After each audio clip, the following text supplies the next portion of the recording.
Hello everybody. We're going to talk about factoring, but before we start talking about factoring, let's remember if you're going to distribute into an expression, you multiply the leading factors, the number factors. 4 times 5 gives us 20, and then b times b squared gives us b to the third power. Remember, you multiply the number factors, so 4 times 1 is 4, positive 4, b times b is plus b squared.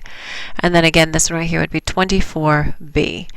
So, I've got lots of examples here of how you could distribute. Again, multiply the number factors, you get 6x to the 9th. When you multiply letters, variables with the same base, you add their exponents because it's x to the 5th times x to the 4th. It'd be x 9 times each other all in a row. And so this would be what you'd get for this answer. 5 and 3 is 8, and 3 times negative 4 is negative 12, and then x to the 6. So this is distributing. And you've done that for a lot of years, but the first type of factoring you always do when you look at an expression is the greatest common factor. And so you look at these different expressions here and you say, is there a number factor that divides evenly into each of these terms? So if you look at these examples, example here would be, I know 2 goes into each of these. However, the biggest factor that goes into each of these would be 4. So you bring out a 4. And then you ask yourself, how many x's can you steal from each term? You've got to be fair. You want to take as many as you possibly can. You can take out just one x from each of those. And then you have to say, when you take out the 4 and the x, this factor, okay, 4x times what, gives you back to the original problem. Again, when we're doing math, we can do operations, but they've got to be true. Okay, so if you're going to factor out a 4 times x, you have to make sure that when you distribute it back in, you get back to the original problem. So this would be 1 times x squared, because the product of 4 times 1 gives us 4, x times x squared gives us x to the third. So that would be 3x, because 4 times 3 is 12, and x times x is x squared. And then minus, we're going to put a 2 here, because 4 times negative 2 is 8, and the x falls as well. So you're going to make sure that you factor out the largest common factor, if there is one, okay? And then also, you look at it and you say, how many variables? Can I steal variables from every term? What I tell people is you have to be fair, but you can't take out what isn't there to be given up. Okay, like on example 8, the largest number factor that goes into each of these things would be the number 3, okay? But because not all of them have x's to give up, you cannot take out an x out of all 3 terms. So you simply just take out a 3 and you're left with x to the 5th minus 5x cubed and then minus 3. Okay, so make sure that you take out the greatest common factor from all the terms if there is a greatest common factor. There are times where you can simply take out just a 1. Now look at these last two, okay? On these last two, on the first one, the largest number that divides evenly into all 3 terms would be the number 1. However, you can steal out some x's. So let's take out the x to the second power. Okay, 1 and then x to the second. And then if you look at how many y's you can take from each term, you can take out y to the third. And you could put a 1 there or not. It's kind of an optional thing. It'd be 15. You took out 2 of the x's, so there'd be an x to the 5th left over. You took out 3 of the y's, there's 1 left over. Plus 7, and then an x, and no more y's. You took out all of them. And then minus 10, you took out both x squareds, and you have a y squared left over. Make sure when you distribute this, you get back to the original problem. Okay? And I think that's the primary thing for greatest common factor. So before you factor, or the first type of thing you're going to do is when you're factoring is take out the greatest common factor out of all 3 terms. The other thing is, you remember how to FOIL, okay, or double distribute.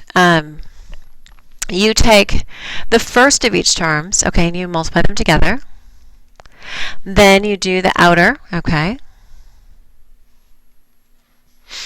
And then you take the second term in this by each of these as well. The inner 2 terms, and then the last of each. So you're going to get the product of each of these terms by each other, which would be, let's see, if the first of each would be 12x squared.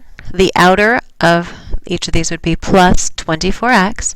The inner would be plus 6x. And the last would be plus 12.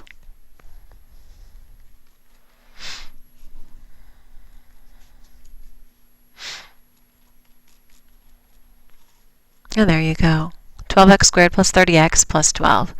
Now I want you to look at this a second.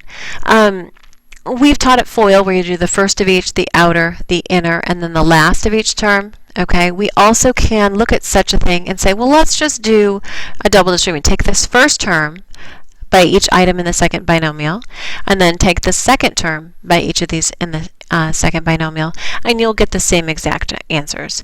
You can do 5 times 8 is 40m squared, and then minus 5m. Then you distribute the positive 2 times each of these items, and you get plus 16m, and then minus 2. So it'd be 40m squared plus 11m, and then minus 2. If there's like terms, combine them, okay, where you add or subtract their coefficients.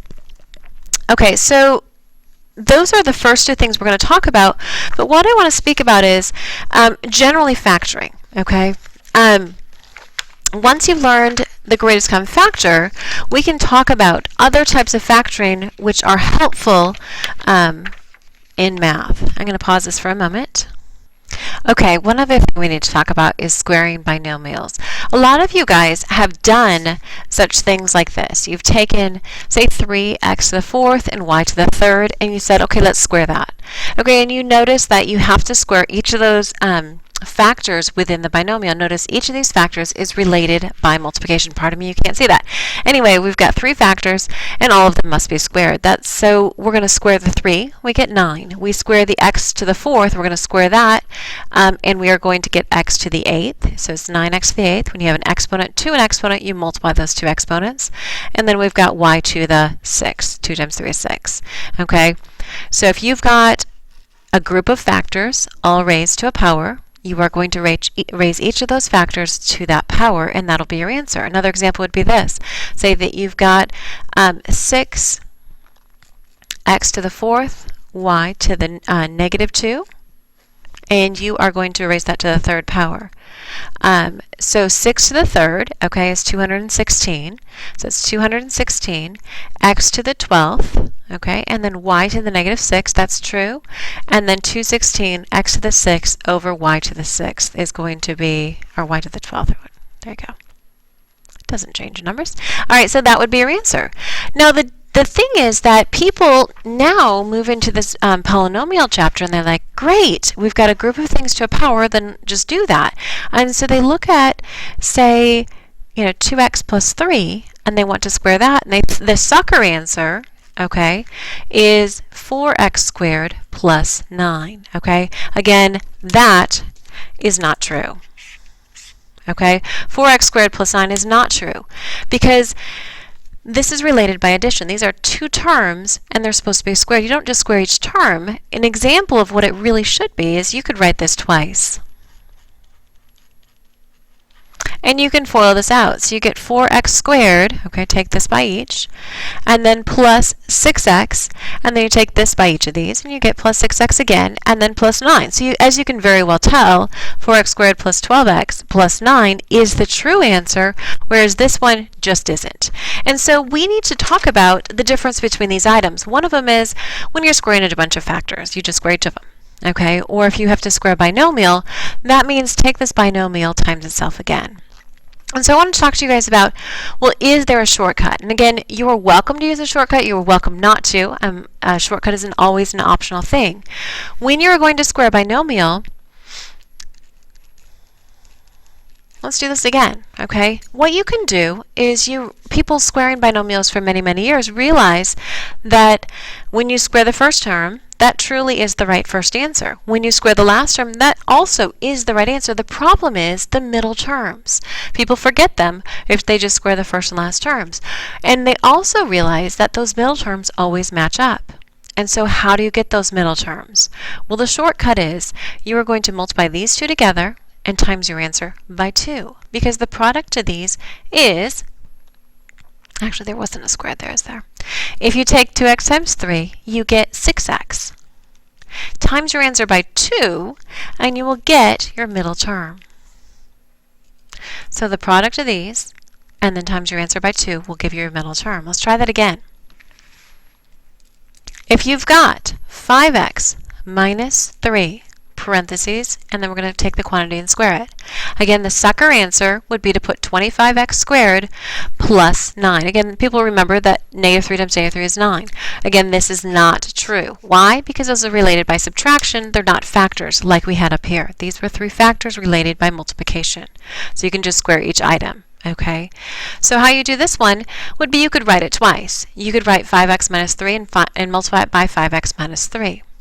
Well, the shortcut of that one would be, well, let's see what the answer is supposed to be first. 5x minus 3 times 5x minus 3, 25x squared minus 15x again, and then plus 9. Notice these middle two terms are the same, and your middle term would end up being negative 30x. So let's do our shortcut for this. So 25x squared minus 30x plus 9 is our good answer. That's true. That one's the bad answer. So let's take the problem again, looking at the shortcut. So if we square the first term, you get 25x squared. If you square the last term, negative 3 times negative 3 is a positive 9. Okay, be smart about that. Find the product of these two. 5x times negative 3 is negative 15x. Then multiply your answer by 2. You get negative 30x. And that, again, is true for your expanded binomial. If you multiply your binomial by itself again. Again, you never have to use that shortcut. You can always just write it twice and then FOIL it out and get your appropriately right answer. Okay, again, please don't put this one there. Not a good choice. You can also square the first, square the last, find the product of these, and then times your answer by 2. Okay, so what we're going to do is we're going to talk about another type of factoring on our next video. So we've spoken about greatest common factor, about FOIL, and about squaring binomials in this. And I'll call that good.